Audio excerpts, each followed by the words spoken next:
আন্দোলন উনি সারা জীবন মানুষের জন্য করেছেন। বেগম খালেদা জিয়া গণতন্ত্রের জন্য, জনগণের জন্য উনি সর্বোচ্চ ত্যাগ স্বীকার করেছেন।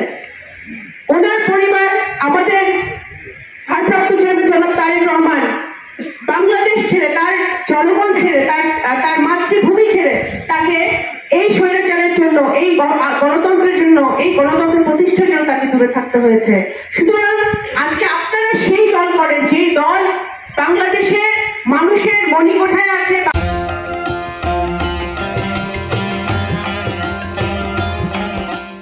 বাংলাদেশের মানুষের মনে আছে। সুতরাং আপনাদের সৎ থাকতে হবে, সৎভাবে চলতে হবে, জনগণের পাশে থাকতে হবে, মানুষের সেবা করতে হবে। এবং আমি আগেও বলেছি, এখনো বলছি, আমার যতই কাছের লোক হন না কেন ভাই, আপনারা যদি কোনো দুষ্কৃতিকারীর সাথে জড়িত থাকেন, অন্যায়ের সাথে জড়িত থাকেন, আমার ভাই হন, আমার মুরব্বী হন, আমার বড় হন, ছোট হন, সেটা কিন্তু আমি গ্রহণ করবো না।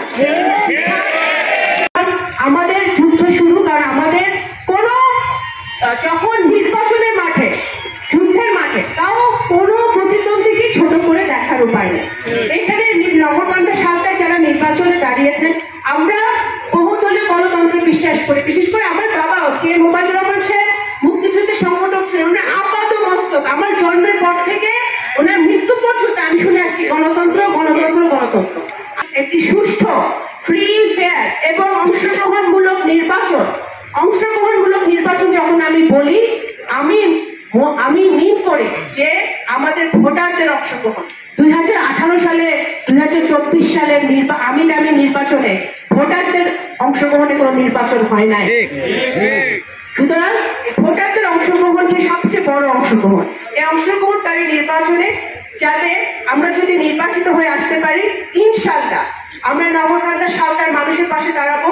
আমাদের যে এত লক্ষ লক্ষ ইয়াং জেনারেশন, যুব সমাজ, ছাত্র সমাজ, নারী সমাজ, তাদের পাশে আমরা দাঁড়াবো, আমার মুরব্বীদের পাশে আমরা দাঁড়াবো।